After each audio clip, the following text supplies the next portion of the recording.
кутмандуу күнүңөр менен. Билесиңби, KG долбоору бул ирет эртең мененки тамактануу үчүн пайдалуу жана пайдасыз азыктарды санап бермекчи. Эртең мененки тамак үчүн пайдалуу азыктар.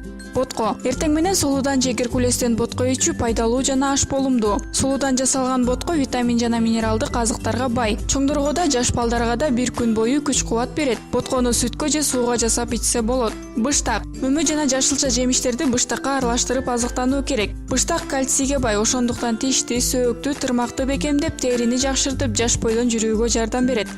Помидор жана аш көктөр аралашкан омлет. Жумуртка абдан тоюмдуу. Ага помидор менен аш көктөр кошулганда пайдалуу азык болуп калат. Бутерброд. Бирок колбаса кошулган эмес. Катуу сыр, быштак, помидор, бадыраң, аш көктөрдү кошуп бутерброд жасап жесеңиз, узак убакыт бою сергек жана активдүү жүрөсүз. Сүткө бышкан кара күрүч боткосу. Абдан пайдалуу айкалыш, минералдарды көп камтыйт жана тоюмдуу. Шекердин ордуна бал кошсо андан да жакшы. Суусундук катары кара же көк чайды жаңы жасалган ширени ичүү керек. Балдар үчүн кактын компоту пайдалуу. Эртең мененки тамактар үчүн пайдасыз азыктар.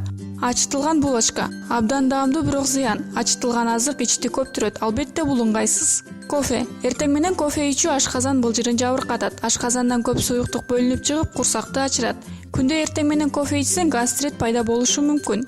Мөмө жемиштер: апельсин, алмурут жана банан. Апельсинде ашказанды кыжырданткан кислота, бананда шекер, алмурутта клетчатка көп. Йогурт. Ачкарын йогурт менен азыктануу пайда алып келбейт. Кечки тамактан кийин жесе тамак сиңимдүү болот. Анан албетте ачкарын тамеки чегүү же алкоголдук ичимдик ичүү организмге абдан зыян. Анакей, биз сиздерге эртең мененки тамак үчүн пайдалуу жана пайдасыз азыктарды санап бердик. Баарыңыздарга ден соолук каалайбыз.